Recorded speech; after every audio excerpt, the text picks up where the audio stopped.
most significant artefact into your event within the 20th century was the creation of Australia involving the utilitarian. It wasn't world wars, it wasn't the rise of China, it wasn't internet or any other technology, it wasn't interplanetary travel, it was the creation of working class man's paradise, the highest living standard the world's ever seen. But in the paradigm, the majority being myself a minority, then any nation or any other point in history that medical human civilization, social and economic justice and economic superiority. When the Europeans sojourned in Australia at the start of the 20th century, they returned home and said, please, pretty please, can we be like Australia? At the point, the Australian minimum wage is greater than twice the communist minimum wage, and the communists need to decrease their minimum wage because their inferior economy was in a position to compete with Australia. And those that control and dominate those inferior foreign extended hierarchies that suggested democracy weren't in a position to acquiesce their population to that extent, weren't in a position to simulate Australia to that extent. Hence the reason Australia was fragilised in order to lessen the perceived benefit of implementing Australian socio-economic collaborations. And once the population engaged in breach of this nation, the economy, the culture,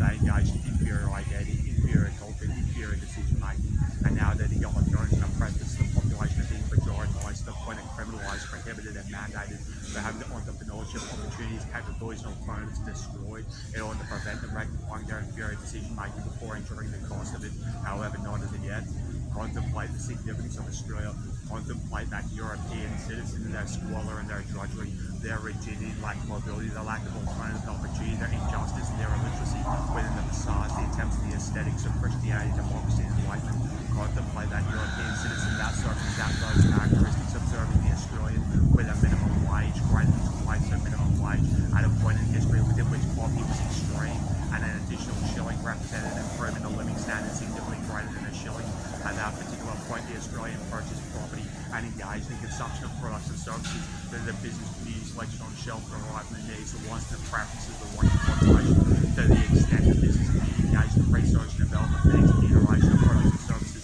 the next iteration of reality, the next iteration of existence, the next calibration of suffering to achievement to arrive in the needs, the wants and the preferences of the working population, as opposed to being imposed upon them for the sake of the minority. That's the significance of Australia, the creation of an empowered population with alternative and opportunity. They engage in self-agency, self-volition and self-determination, generating individualised trajectories that interact, transact and engage with the individualised trajectory of the population, generating